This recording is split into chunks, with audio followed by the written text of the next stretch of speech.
Alright, hello everyone, and welcome back to the vlog. So, since the last time, I've been working on my TMA, my Tutor Marked Assignments, the first of 3 for this module. With a word allowance of 1400 words, this is a fairly short TMA, but nevertheless a challenging one, and one which has taken me a fair amount of work. At the beginning of each block, I skip ahead and I go to the module website.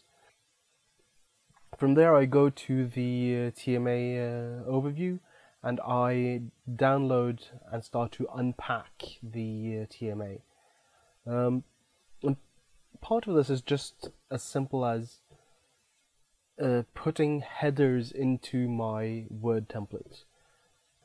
Throughout most of my studies, I've been using the same template for assignment work, and it's been working really well for me. It's a familiar format. It gets me started in a way which feels very comfortable, very safe, and it also means that I don't have to reinvent the wheel every time. The first thing I have a look at is word limit, and the word limit is usually listed early on. And it says here, the overall word limit for this TMA is 1500 words.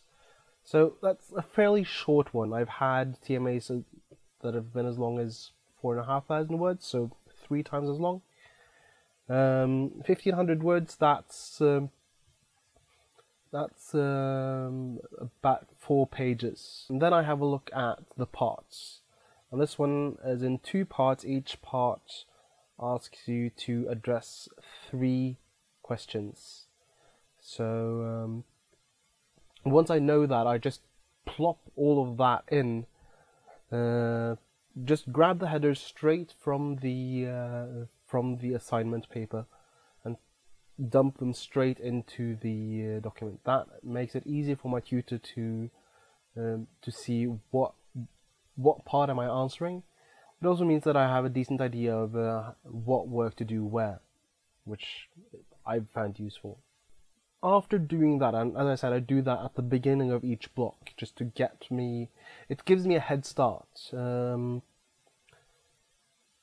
I've done that, I start studying, and I generally just pack my books with me, and for this module also my laptop with me wherever I go, so that if I've got 10 spare minutes, then I can, grab the book and read, or grab the laptop and read, participate in forums and so on and so forth. For this assignment, participation is 10% of the mark, so participating is not unimportant. And I generally try to work through the TMA throughout the course of a block, although that's not always feasible. In addition to mapping the TMA itself into my template, I've also got an Excel spreadsheet template into which I track the questions, both the major block and the separate parts of them, and then I track how many words I'm allotted, and then I track the word allotment for each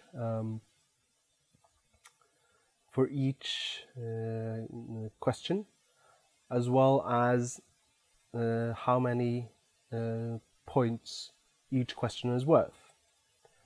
And then as I work through it, I fill in how much have I written and how many words do I have remaining of my allotted word limit. That might not be useful for you, but it's been a very useful way to do it for me. Right, so the last the last 2 weeks of the block are set aside for working on the tutor marked assignments. And I generally try to have a first draft ready before that. While I say that I try, it's often been the case that I haven't been able to do that. And well, I'm able to do what I'm able to do, and then I deal with the rest. Is how I view that. Ideally, I'd have it ready. I'd have everything ready and just have the polish. Generally, that's not been possible, and this time is no exception. For this TMA, the overarching topic is entrepreneurial innovation and societal changes. So the first part asks you to define an entrepreneurial innovation, to justify it, to tell why, and then to define which societal challenges you intend to address through this entrepreneurial innovation. There are certainly a lot of different ways to go about answering these questions. I started out with my own context as an IT worker because that makes sense. It's something I know. It means that I don't have to do all of the legwork. It's just, it does make things a bit easier for me. And then I started out with the 17 goals for sustainable development. Just because that's a good place to start out, and it's also a good place to say, okay, so these are the challenges that I see, or these are the challenges that we as a whole see, and then this is what areas that my innovation focuses on.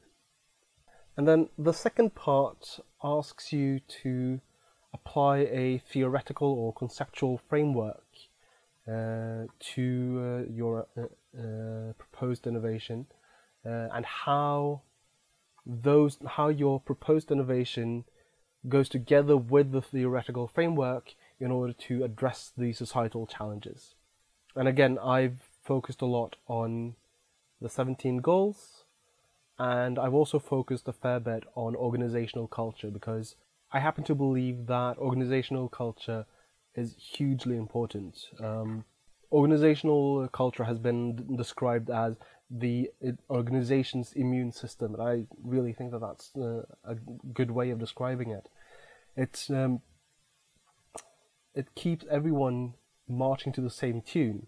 It means that everyone has a shared set of values, of rituals, of symbols. One example that springs to mind from my background, which most of my colleagues will tell you that they know as well as I do, is a story that's being told fairly often where I work about an ice cream paper and about an ice cream wrapper. I'll tell you that story at a later point, not today, but it's a very good example of, say, ice cream wrapper in that organizational context, and everyone knows what you're talking about. And it's a story about taking responsibility, about not pointing fingers, about not asking who's in charge or whose fault is it, but taking responsibility. One hugely important part of writing an assignment is citing your sources. This is done for a number of reasons. First of all, because if you cite your sources, then making the argument that you've plagiarized just goes away, because it's not plagiarism, it's adaptation, it's implementation into your own work. Another reason is that if you're introducing a new fact, then you need to say that this is a fact, and here's how we know that this is a fact. So, for example, the description of organizational culture as the organization's immune system, well, that's been cited in the text, and then down in the references section, I've got a detailed reference showing where I found it. That would be the Harvard Business Review. With my first draft done, I tend to be between 10% short of my allotted word allowance, and at worst I've been as much as 25% over the allotted allowance. The way the OU does this is that if you pass your word allowance, then your tutor will still mark it until they've reached 10% more. So for a 400 word assignment, everything up to and including word 440 will be graded. Everything else will be discounted. That is a challenge. There are a lot of things that I would have liked to have said in my assignment, which just wasn't an option. And that is part of the challenge. You need to learn to put things succinctly and briefly. And there's often no opportunity to go very much in depth, which for a weaker student might mean that you can get away with blagging a bit, with bluffing a bit about what you're trying to say. But that's the challenge. I think it also means that the stronger students tend to get the best grades because they know the material well enough that they can condense it. One idea that I've heard a lot in that regard is if you can't explain it simply enough, you don't know it well enough, and I think that applies here as well. Getting back to references for a moment, the OU uses a variant of the Harvard Guide to Citing References, and there is a published guide which is 31 pages long. Now, that sounds extensive, and to some degree it is, but most of what you need is contained within 4 or 5 of those pages, and it's very detailed. Includes a lot of examples, both in the introduction, but also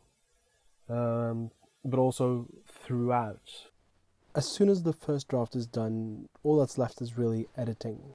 And editing for me encompasses the entire process. So it's copy editing, it's fact checking, it's getting more citations and more sources. I typically end up with somewhere around 1 citation per 100 or so words.